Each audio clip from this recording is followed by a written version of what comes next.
if you're gonna be the type of bitch that like a nigga, you want a nigga to take care of you and everything, but it's like, all right, you have to like pick a balance. Like it's like you cannot just be a bitch that's like, oh, my man take care of me, he does the bills, but it's like, what do you do? What are you contributing? Like it's like, all right, like you can't be complaining like, oh, I cook, I clean every day. It's like, okay, but you don't work, you don't contribute to the house. So I just feel like it's like, and like sometimes people be like, oh, so this is like really controversial, right? Cool. I feel like it's very controversial when like be like, oh, I don't go 50-50, but it's like, all right, so if you and your man make the same amount of money, right? But only your man is the one that paying all the bills, how you ever gonna save up to like buy a house or buy a business? Because he's never gonna be able to afford to. So it's like certain things is like a joint thing to do. You know what I'm saying? Like, it's like a work together. But I just be feeling like sometimes people, like the internet really be having people fucked up from like real reality type shit. So it's like, all right, so your mom and dad used to work every single day, right? So your mom and dad used to work every single day so your mom could save her money and buy purses and your dad just pay all the bills. That's not how it works. It's either your mom was in the house cooking and cleaning every day, your dad was working, or they was both working to pay both the bills. Like y'all be acting like y'all don't know what the fuck that is like no more. Like come on. And your mom money was your dad money, and your dad money was your mom money. Like, it was like that. It was like it's like that's what I'm saying. Like I'm not a feminist anymore because it's like sometimes it's like y'all bitches don't be living in the real world. Right. Y'all not living there. Y'all be talking about my money is my money and his money is my money. Shit. I mean, my money is my money, his money is my money. But like, my money is my money. Like, my money is my money and his money is his money. But it's like, but you know, like it's like we both spent money on each other and everything. And it's like if we want to go and everything, it's like all right, like if we're gonna buy a house, like let's go half and half. And it's like if we're gonna buy, it's not a one-way street. It's not a one-way street. Like it's like if we're gonna buy like crazy expensive furniture, it's like all right, you buy the couch and I buy the dining room set. Like it's a both thing, like it's a both thing. Cause then when you leave, like bitch, you really leave for nothing. Cause you was like a bitch, hey, but he has to pay all the bills. Well, you're divorced and you don't got no house, no nothing. You don't got shit. You got shit. You don't even got a couch, bitch. You don't even got a couch. That's my thought. I'm really old school. I'm old school. I'm old school too. Listen, I get it. What she's saying, what they're saying, but a lot of what they're saying is not exactly true. They're forgetting they're talking to a whole different demographic of people in this generation now at this time. These people didn't grow up with parents the way that we grew up in our generation. Like you have to really think about everything that's being said, and you have to put it into proper perspective when you're retrospectively thinking. She said that the way your parents grew up, your mom did this, your dad did that.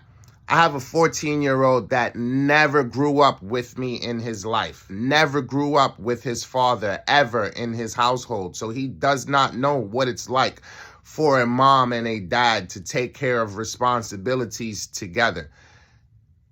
There's a lot more children like my child who is growing up in this country and in this world in that way, in that light, that they don't know what it's like for two adults. So what do they do?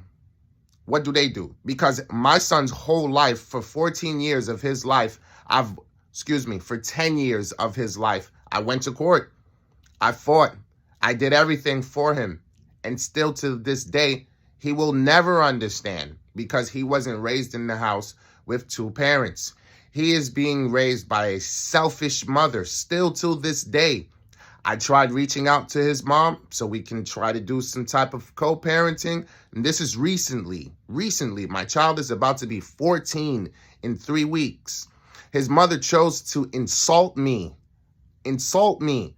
rather than talk to me about our child, which was the reason why I reached out to her. So then she proceeded to insult me while I chose not to engage. I'm talking to this woman because I'm talking to her about trying to set up a bank account for my child. I'm asking her to give me his social so I can set up his bank account. I just recently went through a move, so I have to go through all of my belongings so I can find my son's social so I can set up his bank account. It's becoming very difficult for me.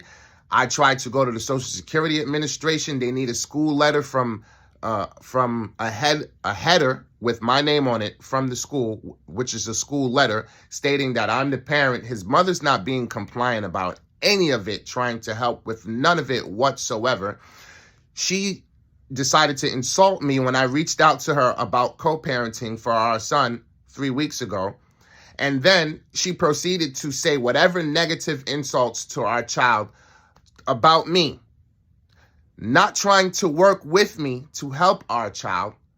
But somehow this little boy is spending money from my account because me being a responsible parent, I put my card on his phone so he can have access to funds because his mother's not trying to help me set up a bank account for our 13-year-old child so he can start growing with responsibilities.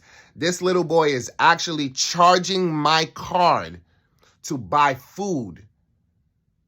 He's not contacting me. He's not speaking to me at all because of whatever control his mother said to him, whatever control she has over him. He chooses not to reach out to me, but he chooses to spend finances off of my card. She's putting my son into survival mode and he doesn't even know it. He's listening to his mother off of the respect, paying homage to his mother, but disrespecting his father and won't even reach out to me to say, hey, how you doing or anything, but he's spending money off of my card. She has so much power, control, and the audacity to have the little boy not contact me, but she can't even feed him? Tell me, how does that make any sense? She can't even feed him. This little boy, and today he did it.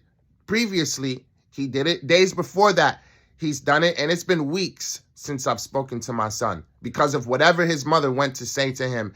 And he doesn't even see he's destroying our relationship, trying to give the respect to his emotional mother who does not care about him. She does not care about his future because if she did, she would do what she's supposed to do as a parent by her son. The best interest of your child. She has no interest of her child. It's only about herself.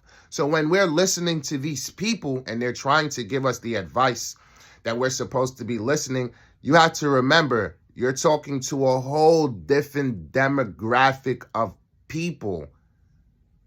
And it was also my fault because I had a child with that woman who didn't grow up with any parents.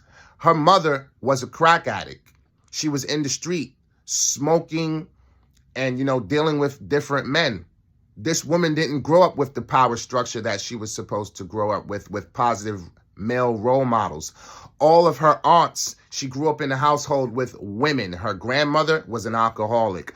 All of her grandmother's children, which are daughters, all alcoholics. And we all know the daughters are right there with the moms. Daughters and mothers are like peas in a pot. They go perfect together when there is no male role model, when there is no father, because the father pushes his daughter off. He has to wait for a man to come to ask him for his daughter. You get it? So if there's no male role models or if there's no man in the household, the mother and the daughter are always going to stick onto each other like white on rice. The daughter is not going to go off on her own how she's supposed to. You understand what I'm saying? This world that we're living in is in chaos. It's in chaos. And unless we do something about it, unless we step up and do what we're supposed to do, we're going to continue to live in chaos. All of the children being born now and raised are being raised in survival mode. They don't even know what it would be like or what it's like to not live in survival mode because their parents are subjecting them to it. Immediately subjecting them to it, all off of the fact of based off of how they feel. Something has to change. I've never once gotten a chance to raise my son to be a man. Never once. My son is going to grow up with nothing but feminine traits. He's going to grow up with nothing but feminine emotions. A lot of the time when he's around me or when I have him, he acts very feminine. And the reason why is because all he sees is what his mother portrays to him. He's never seen a man process emotions. He's never seen a man deal with things, handle things, take care of things. So every time I'm around him, I try to give him a little bit of me as much as I can. Because what women don't understand is you're destroying your child when your child doesn't know the other half of himself. He didn't just drop into this world like they say Jesus did on a manger. Like it doesn't just work like that. This is not a storybook. You understand? This is not like fairy tales. This is real life. So when a young male is growing up around his mother and he doesn't have the proper insight from his father the way he's supposed to get, he's only listening to his mother, you're setting my son up for failure. You're setting my sons up for failure when you're not putting them around me. I'm their father. No man is going to raise my children better than I am. No man is going to give my children the proper insight better than I am, because my children come from me. Everything that I have gone through, they're going to go through it.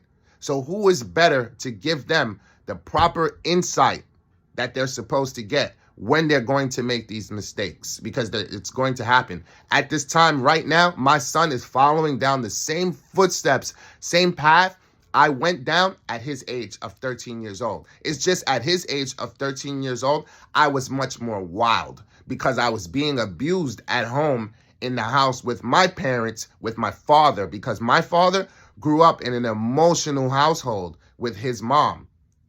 I don't really know the full story, but what I can tell you is the older generation, they don't speak, they don't talk, they don't share messages and come and give us the stuff like we're supposed to get, the knowledge and the intellect like we're supposed to get. We hear bits and pieces of little things, but they don't give us real stories. So for me, per se, what I can go off of, what was implemented in my dad's upbringing, was he was the oldest of the 10 of his siblings.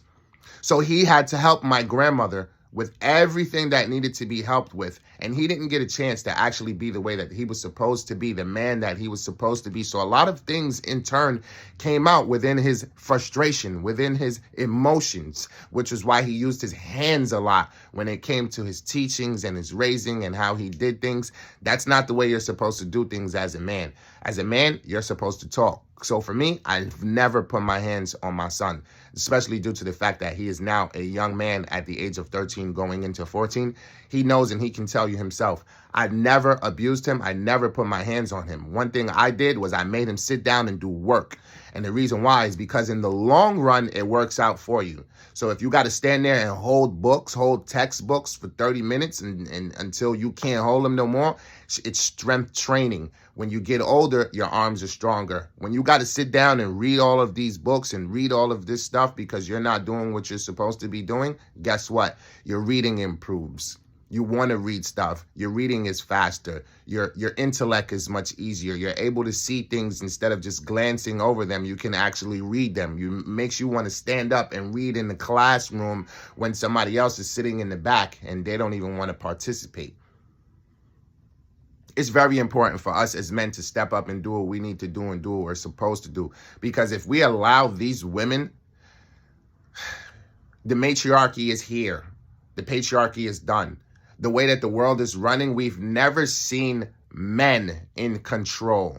It's women in control of the world now. Women have been running the world since they have been trying to change things for women, for equality. There's no such thing as equality between men and women. We're not equal. Men have a place, women have a place. We all have to know our places. But the problem is we don't. And women want to have the manly roles. You can't have a manly role. We don't have the same roles. From birth, we're two different genders. From birth, we have two different roles. I can't give birth. I can give life to a womb which can give birth, but I can't give birth. Naturally, I can't give birth. Unless, people go to doctors and have something augmented in their bodies and yeah. But, it's time we all start to do something better. start to do something different so we can all wake up and start bringing back the family dynamic.